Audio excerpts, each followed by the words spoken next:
Bom, bom dia a todas as pessoas que estão aqui participando dessa defesa da Giovana.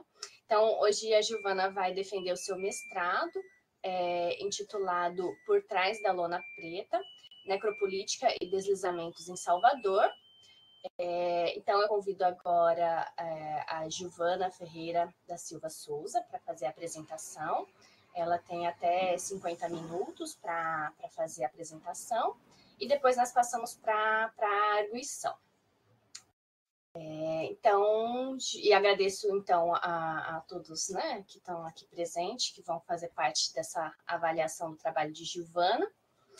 E aí agora, porque essa plataforma é um pouco pesada, a gente pode deixar as câmeras desligadas, só a Giovana e a apresentação dela na tela.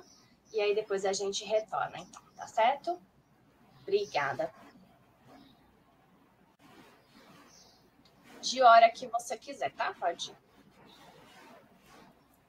Bom, gente, bom dia. Meu nome é Giovana Ferreira da Silva Souza, sou mestranda, né, do Programa de Pós-Graduação em Geografia da UFBA, e o título desse trabalho se chama Por Trás da Lona Preta, Necropolítica e Deslizamentos em Salvador. E antes de começar, eu gostaria de agradecer, né, e cumprimentar a banca por ter aceitado o convite, né, de estar aqui nesse momento que é importante, é um momento de finalização desse trabalho, e agradecer também a quem está assistindo, né, porque vocês estão disponibilizando o tempo de vocês, e tempo é vida, e, portanto, o tempo é sagrado. Esse trabalho, ele vai iniciar ainda na graduação, assim, né, tem todo um caminho aí para o desenvolvimento desse trabalho. Ele inicia, né, na iniciação científica com o projeto chamado Riscos Socioambientais à Ocorrência de Deslizamentos em Salvador, onde eu vou fazer uma análise, nós, do Grupo de Pesquisa Colapso, vamos fazer uma análise aí sobre as características, né, as condições naturais e sociais de Salvador que vão conferir aí, que vão propiciar esse cenário de riscos a deslizamentos. E, a partir desse trabalho, né, eu chego à conclusão de que apenas essas condições naturais, elas não dão conta de responder à condição, a esse cenário de riscos em Salvador, considerando um município que tem 80% da sua população autodeclarada negra, é um município que tem aí, lidera, né, como o município do país de maior concentração de áreas de população morando em áreas de risco, né, quase 50% dessa população mora em áreas de risco, e a partir daí, então, eu realizo o trabalho de conclusão de curso que se chamou Riscos Socioambientais, Racismo Estrutural e Deslizamentos em Salvador. E com esse trabalho, né, ao longo do desenvolvimento do trabalho, eu fui perceber que esses eventos, né, de deslizamentos, eles são registrados desde o período colonial em Salvador, né? Então, eles são recorrentes, eles afetam aí a população negra, e a gente tem aí nesse cenário as condições naturais que não respondem a essa configuração aí que a gente tem em Salvador. Então, surgiu a pergunta, né? Seriam as ações do Estado relacionadas aos deslizamentos que são recorrentes em Salvador uma questão de necropolítica, né? Uma política de morte executada pelo Estado? E, para responder essa pergunta, a gente teve como objetivo aí analisar o papel do Estado em relação aos recorrentes deslizamentos em Salvador e, como objetivos específicos, investigar como o Estado entende a dimensão do risco através de seus documentos oficiais e como a organização do espaço urbano no modo de produção capitalista torna determinados grupos mais vulneráveis. A gente também verificou as causas dos deslizamentos e desabamentos em Salvador no período dos anos de 2000 a 2015 e a relação dessas causas com a precipitação pluviométrica. A gente também buscou compreender por que há uma relação aí entre racismo, processo de vulnerabilização da população e os eventos ocorridos ao longo do tempo em Salvador. E, por fim, analisar as ações e as omissões estatais documentadas dos poderes legislativo, executivo e judiciário para essa temática de deslizamentos em Salvador. Então, o nosso conceito principal, né, é a necropolítica. O que seria, afinal, necropolítica? é um termo cunhado pelo Achille Mbembe, que ele é um filósofo, né? E a partir da biopolítica de Foucault, mas também da experiência racial do autor, ele vai cunhar esse termo, mas a gente não utiliza apenas ele, a gente também utiliza a abordagem do Malcolm Ferdinand, quando ele vai falar de uma ecologia decolonial, e ele vai falar dessas catástrofes que são, né, utilizadas aí para também fazer uma limpeza racial. Também a gente utiliza o dispositivo de racialidade da Sueli Carneiro e o Denilson Araújo de Oliveira, que é o geógrafo brasileiro, que ele vai discutir a necropolítica, mas a partir da segurança pública, né? E aí, como a gente, né, traz esse conceito aqui, o que seria, então, a necropolítica? A necropolítica é o resultado da ação e ou da omissão, aí, principalmente do Estado, no atendimento a direitos e políticas sociais da população em função de outros interesses de mercado, né? A gente tem um Estado que ele tem interesses a atender e ele, por conta disso, deixa a sua população morrer. E aí a gente está falando de uma população específica, né? Uma população que ela é racializada como inferior e, no caso de Salvador, a gente está falando da população negra. Então, na necropolítica são criadas aí condições de mortes para os negros, seja através da ação direta ou por inação, né? Isso é o que a Sueli Carneiro vai trazer. E também seja matar, seja em massa ou em doses mais contidas, criando mundos de desalento, reduzindo o valor da vida e criando o hábito da perda, né? Nessa população aí, lida socialmente como inferior pelo Estado, né? Que a gente está falando do Estado aqui. E como metodologia, né, para responder aí essas perguntas, a gente faz uma análise dos documentos oficiais, principalmente aí do trabalho do procedimento administrativo da Promotoria de Justiça Ambiental e Urbanismo, que tem um trabalho voltado para encostas em Salvador. A gente faz a leitura dos relatórios da Operação Chuva dos anos de 2015 a 2021, e leituras do Diário Oficial da Câmara de Vereadores de Salvador, também nesse período. Além disso, a gente tem, né, a leitura do histórico de acidentes, né, que é o que a Defesa Civil chama o histórico de eventos em Salvador, com um tratamento desse histórico com a relação com os índices pluviométricos aí do INEMET.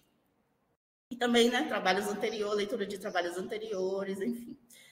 E aí, entrando nos nossos resultados, né, a gente tem o município de Salvador, que ele é margeado, né, pela Baía de Todos os Santos e pelo Oceano Atlântico. É um município que está situado no estado da Bahia, que ele tem aí a sua península, que corresponde à cidade, e as ilhas, que estão dentro da Baía de Todos os Santos. A gente traz como regionalização, né, por ser melhor, né, para tratar os nossos dados, as prefeituras bairros de Salvador. A gente trabalha a partir das prefeituras bairros, porque é a regionalização que a Codesal vai utilizar, né, que é a Defesa Civil, e ficaria mais fácil para a gente tratar esses dados. Esse mapa aqui é o mapa de população negra de Salvador, e aí ele vai indicar, né, esses pontos em preto são os pontos de ocorrência de deslizamentos do período de 2014 a 2019. E aí o que a gente vai observar é uma concentração de ocorrência de deslizamentos exatamente onde reside, né, a população negra de Salvador, uma concentração desses eventos onde estão aí a população negra de Salvador. E aí a gente está falando principalmente da Prefeitura Bairro Liberdade São Caetano, né, na porção oeste do município, e também no Centro Geográfico de Salvador. Quando a gente vai pensar no risco, a gente está falando que o risco ele é uma inter-relação entre a vulnerabilidade e a suscetibilidade. E aí, pensando na vulnerabilidade, a gente tem esse mapa no canto esquerdo, ele vai trazer, um mapa de índice de vulnerabilidade social, é do trabalho da Jéssica Santana, que é do nosso grupo de pesquisa, e a partir dos dados do censo de 2010, o que ela vai trazer, né? Tratando esses dados, ela chega aí em setorizações de áreas mais vulneráveis em Salvador.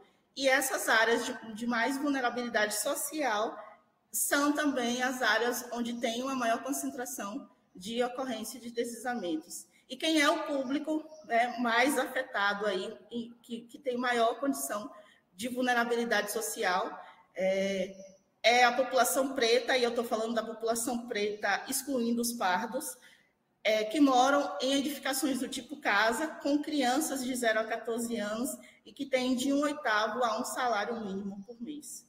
Mas quando a gente fala da população preta, novamente excluindo os pardos, até mesmo a população preta de média e de alta renda também reside em áreas de risco em Salvador. E aí a gente discute no trabalho que essa condição em Salvador ela é muito mais racial, né, do que financeira. E para pensar a suscetibilidade, né, essas características aí naturais que vão dar essa condição em Salvador. A gente tem o embasamento cristalino, né, que está representado em rosa, e as zonas de contato, né, os locais em que tem maior concentração de ocorrência são as zonas de contato do embasamento cristalino com os materiais do grupo Barreiras, que está em amarelo mais escuro, mas também ao longo da porção oeste, aí, com sedimentos da bacia do Recôncavo. Mas, além disso, a gente tem, né, nos eixos onde estão situadas as falhas de Salvador e também nos eixos de drenagem. E a precipitação, ela é o principal gatilho, aí, o principal argumento, né, para a atuação do Estado. O que a gente tem, né? Salvador tem um clima úmido e quente, e a gente observa uma redução da precipitação média anual. A gente precisa investigar se há também uma redução do número de dias com chuva e uma concentração dessas chuvas, um aumento dessas chuvas em 24 horas, porque isso é importante para a gente pensar, né, se esse cenário de risco em Salvador e com essa chuva, com o aumento dessa chuva, a gente vai ter uma concentração de mais eventos de deslizamentos. E aí, quando a gente pensa nos deslizamentos históricos em Salvador, a gente vai observar, né, que existem deslizamentos aí sendo datados desde 1551, principalmente, né, sobretudo, ao longo da falha de Salvador, e para quem não conhece Salvador, a gente está falando do centro histórico, né, do Pelourinho, onde está situado ali o elevador Lacerda, que é essa parte aí mais famosa de Salvador. Então, esses deslizamentos, eles iniciam aí sendo concentrados ao longo dessa falha, que é onde surge a cidade colonial. Então, o que a gente tem aqui são os registros que foram datados a partir desse período, né, com óbitos a partir de 1631. Mas os deslizamentos e os desabamentos, eles vão acompanhar a expansão da população pela cidade. A gente vai ter, a partir de 1971, deslizamentos ocorrendo em vários pontos da cidade, com decretação de estado de calamidade e centenas de óbitos ocorrendo. E aí, em 1977, também, praticamente toda a cidade com óbitos, com centenas de desabrigados. Em 1984 também. Em 1985 também, novamente, decreto de estado de calamidade. E aí, então, a gente traz esse mapa para exemplificar, né? Primeiro, esses deslizamentos, eles começam, né, sendo registrados ali, primeiro no centro de Salvador, na regionalização antiga, nesse centro histórico.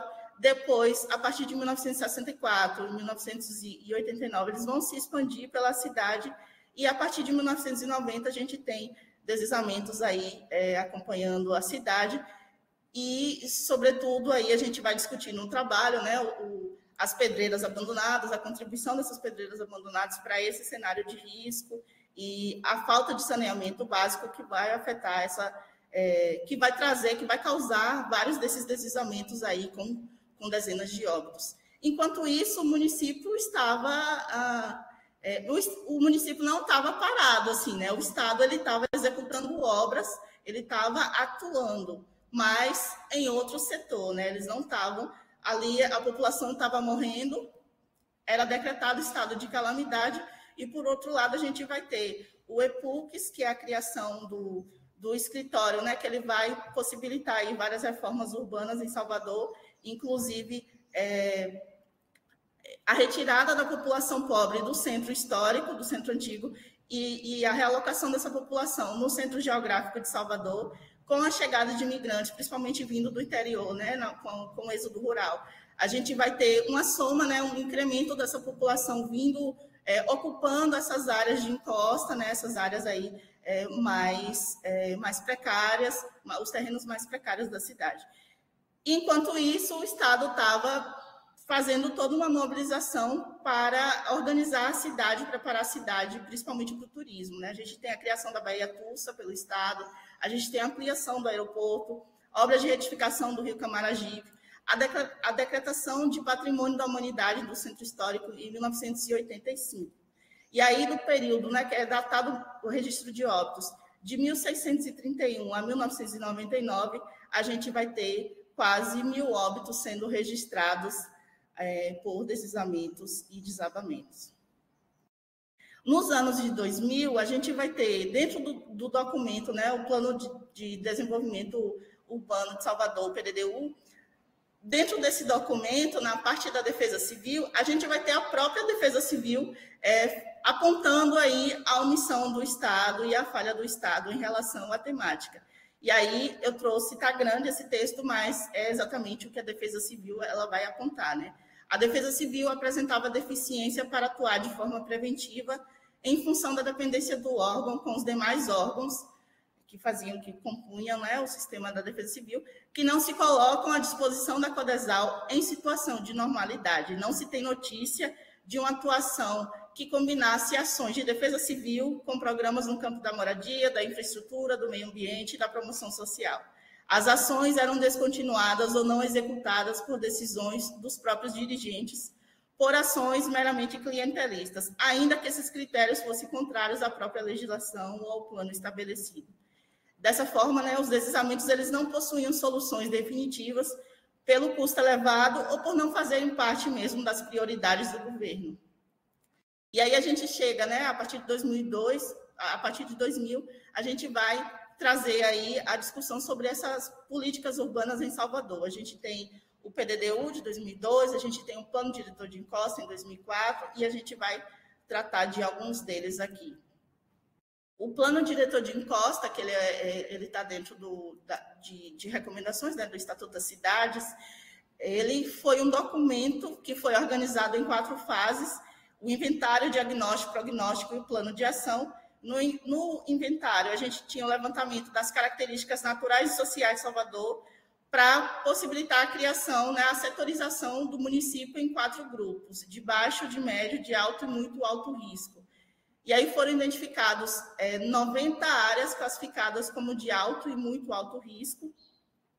E nessas áreas, né, a população ela foi entrevistada para saber, para o Estado pensar o que poderia ser feito com essa população, né, e com essas áreas de risco. E aí foi criado todo um plano de ação com obras de intervenção, mas também pensando aí em outros projetos de longo prazo, prioritariamente para essas áreas de alto e muito alto risco. Então, o plano, que foi criado em 2004, ele tinha um lapso temporal de 10 anos, onde deveriam ser implementadas essas ações. Porém, a gente chega nos anos 2012 e nada foi feito. E aí, o Ministério Público do Estado da Bahia, uma das promotorias, né, ela vai abrir uma investigação para pensar aí nessas áreas, no entendimento, né, dessas áreas de risco em Salvador.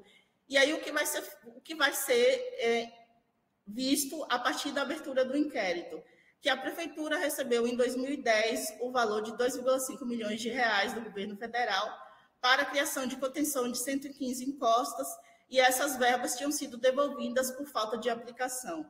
Havia também a suspensão de convênio com o Ministério das Cidades por suspeita de faturamento em obras, e a Defesa Civil Municipal, que foi criada em 1976, nos anos de 2012, ela não tinha capacidade de atender a população sequer em condições de normalidade.